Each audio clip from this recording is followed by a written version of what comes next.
tonight. Um, Village Administrator, Mr. Seifert, will you call the roll? Mr. Peril? Here. Mr. Alexander? Here. Mr. Potter? Here. Mrs. Pettit? Mr. Beard? Here. And alternate one, Mr. Robison. Here.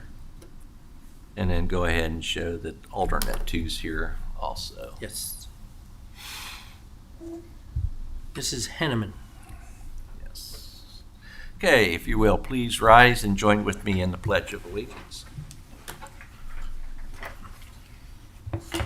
I pledge allegiance to the flag of the United States of America and to the republic for which it stands, one nation, under God, indivisible, with liberty and justice for all.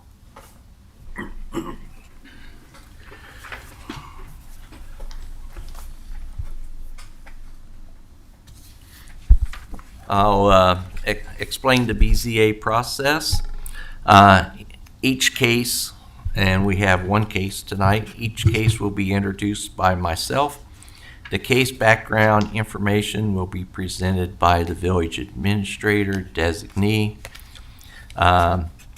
Section 1183.05, procedure for administrative appeal. A BZA appeal is to be filed within 20 days after the decision of the zoning inspector. A BZA hearing shall be held not less than 15 days nor more than 70 days after receipt of the notice to appeal. Public notice must appear at least 10 days before the hearing. Written notice to property owners within 300 feet of the applicant's property. Written decision on the application shall be sent within 30 days of the hearing. Anyone wishing to make a statement before the BZA board will be administered an oath by the chair when they approach the podium. They will give their name and address. They'll be given 5 minutes to speak to the variance. All comments will be directed strictly to the BZA and not to anyone in the audience. The applicant will be given 5 minutes to present their case. Those wishing to speak to the variance will each be given 5 minutes to present their comments. The applicant will be given 5 minutes to address any concerns or make any closing statements. The BZA will deliberate. The BZA will review 7 questions to determine the effect of the variance.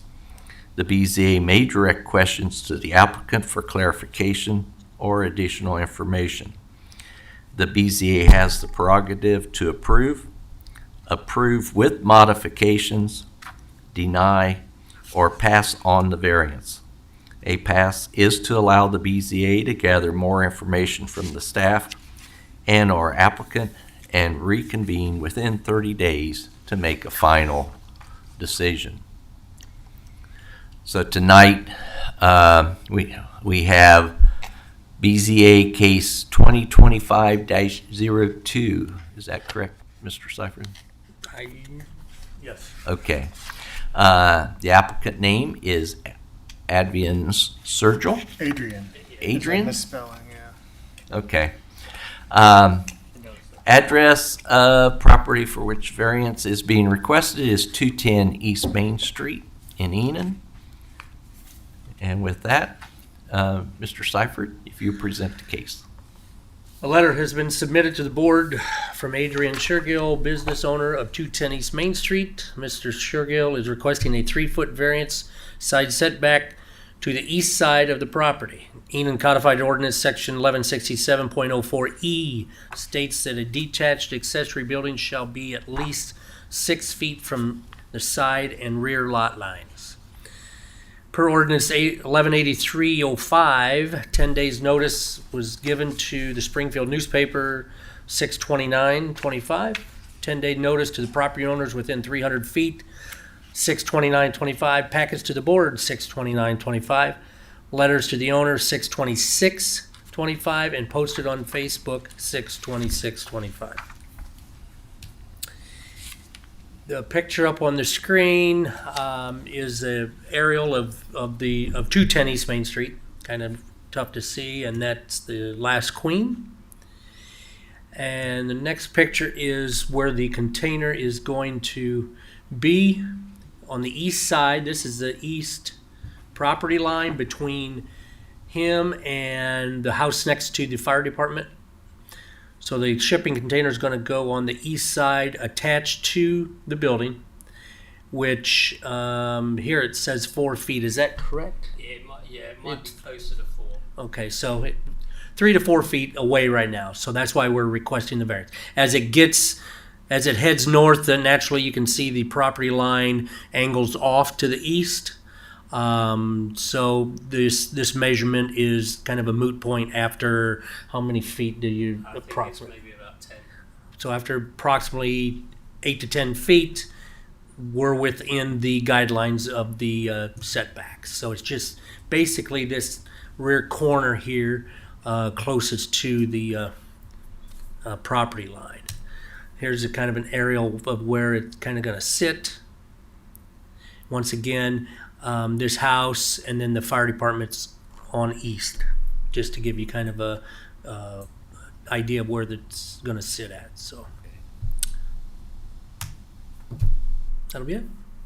All right.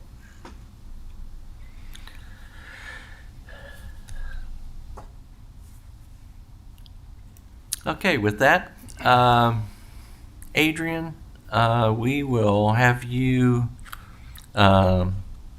address the BZA with your what you plan on doing and your request. And before you start, once you come to the podium, let me administer this oath. I, and pronounce your name, I, Adrian Shergill, swear to tell the truth swear to tell the truth and nothing but the truth. and nothing but the truth. All right.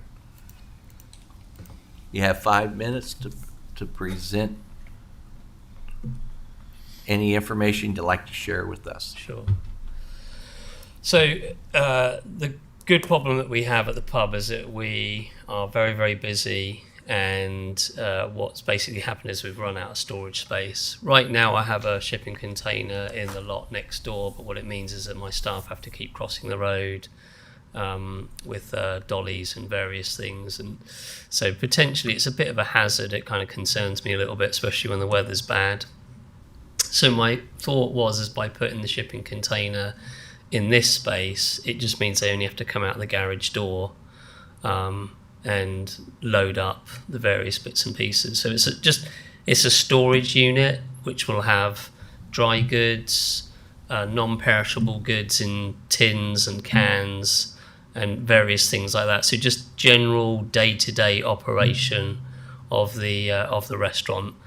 We currently have a couple of freezers, so obviously you'd have electricity in, a couple of chest freezers in there, and then some shelving for tea equipment. It's just very random sort of stuff that we have in there that we use generally when we do the high teas as well. We have to bring everything over from across the street, and we do the high teas every 2 weeks. They become super popular. We usually sell out. We have like 50 people just this last Sunday. So it's just various restaurant equipment that is mostly non-perishable. Like I say, we have a couple of chest freezers in there to store frozen goods. All right. That's kind of it, really. That's it? Okay, thank you.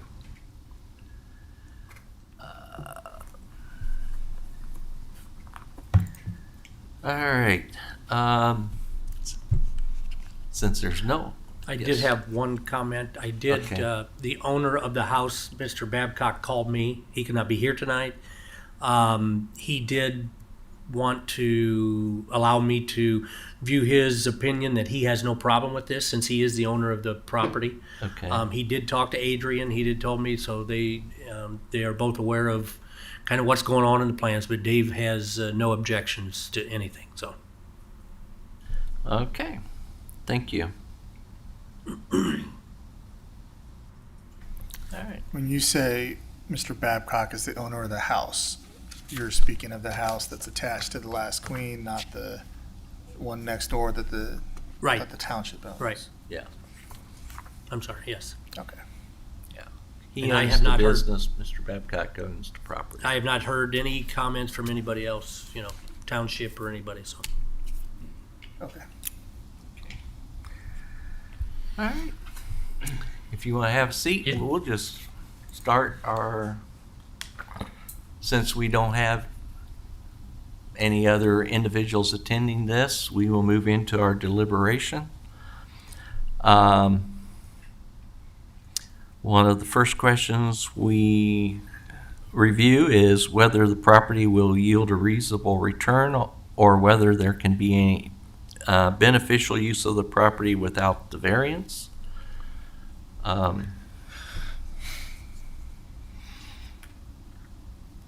mean, I think it's already yielding a beneficial return. I don't think this detracts from it at all. So, while I don't think this is a great reason to approve it, it's a minor thing to me. Yeah. But the business is succeeding wildly there without a shipping container there, so it'd be hard to say otherwise that it's of no beneficial use without the variance. All right. Anybody else have anything? I agree with Mr. Alexander. It's,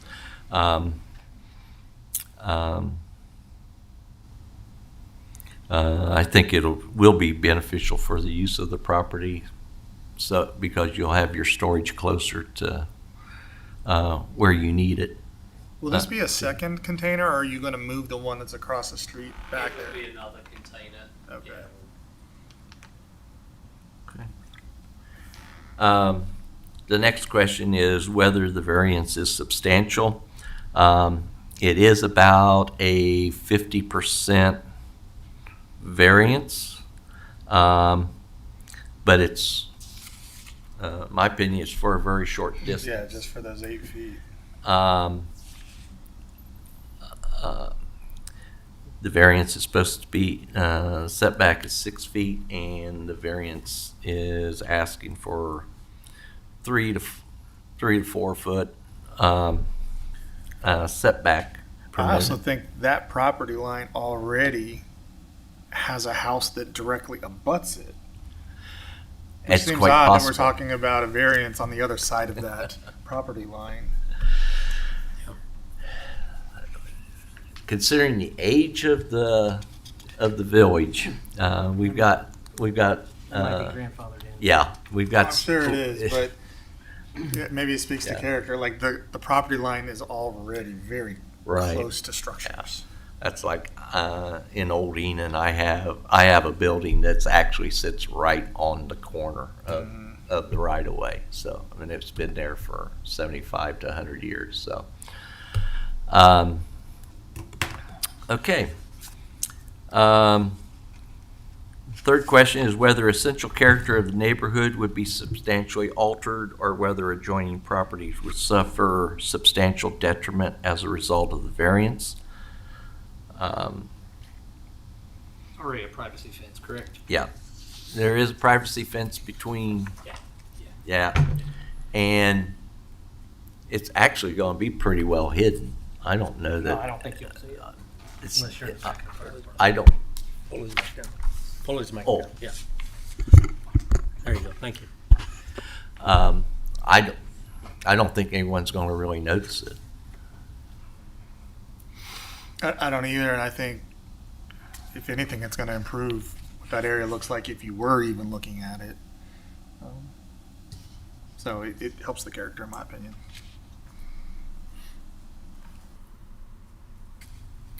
All right, fourth question is whether the variance would adversely affect delivery of governmental services. The only thing I noticed from my experience as a firefighter is it's going to reduce the amount of room firefighters would have to work on that side of the building, in the event of a fire. But other than that, Well, and that was the question I had, Elmer. So that is going to have, obviously, materials that, you said paper materials, plastic materials, cans, Yeah, just, yeah. Being that has an and I think I'm looking at the picture, there was gonna be an overhang that covers that between the shipping building and the house, or the building, I'm sorry. Is that fire? I know it's not connected, but would that have to be suppressed? Have some kind of suppression system in it because, No, that's all on square footage. Don't, I know you're- because that is going to be a portable structure, does Clark County Building have to approve that? They don't have to, they don't approve any other sheds or anything like that. No. You're asking because it will be connected by the It's roof? it's not technically connected, but and I'm a builder. I know that if that it would allow, let's say there's a fire in here, and this is over the doors that are here. It doesn't have a way to vent out. It's going to vent in. Yeah. So again, I don't know if that's Is it going to be a Connection's just breezeway a or is breezeway. it? It's not fully connected to my knowledge. It's Yeah, just a roof. It's just a roof. It's right. just- So, I mean, I've So had it'll be other open on the sides? Yeah. Okay.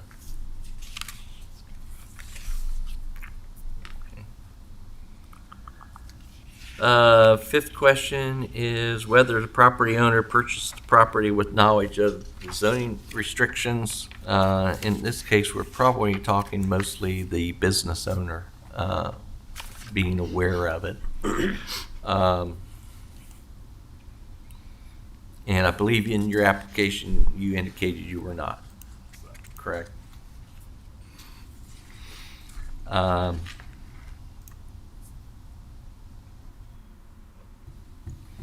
And then the last is whether the property owner's predicament can feasibly be obviated through some method other than the variance.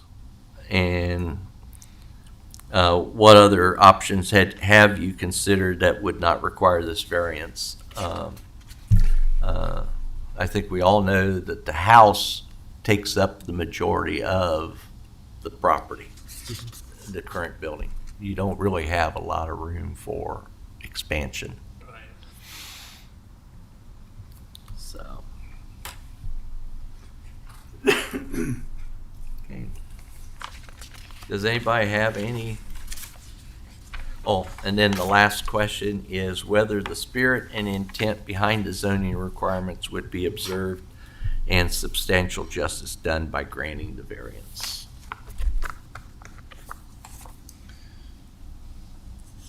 I mean, my thoughts are kind of the same as what I said earlier. Why do we have that rule on the books?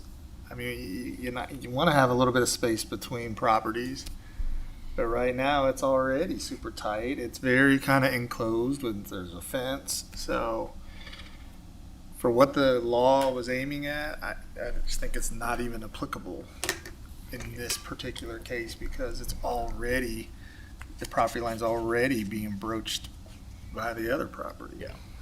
Okay. Does anybody have any other questions or comments? Mr. Peril?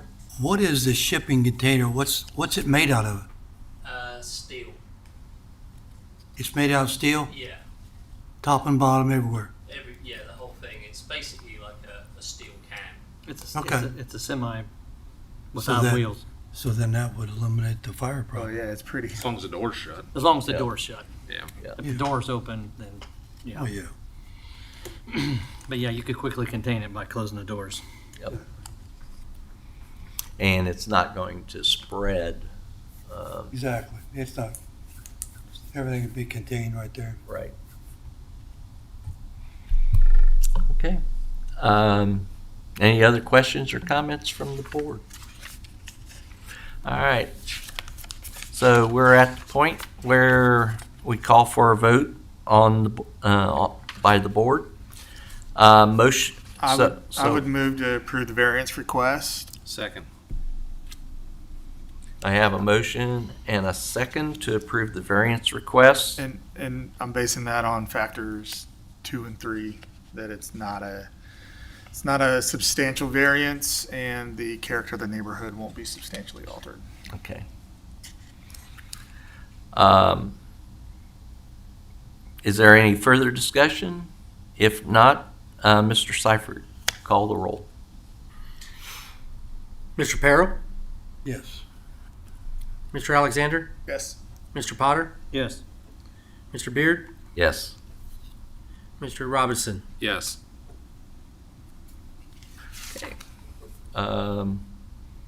The variance is approved.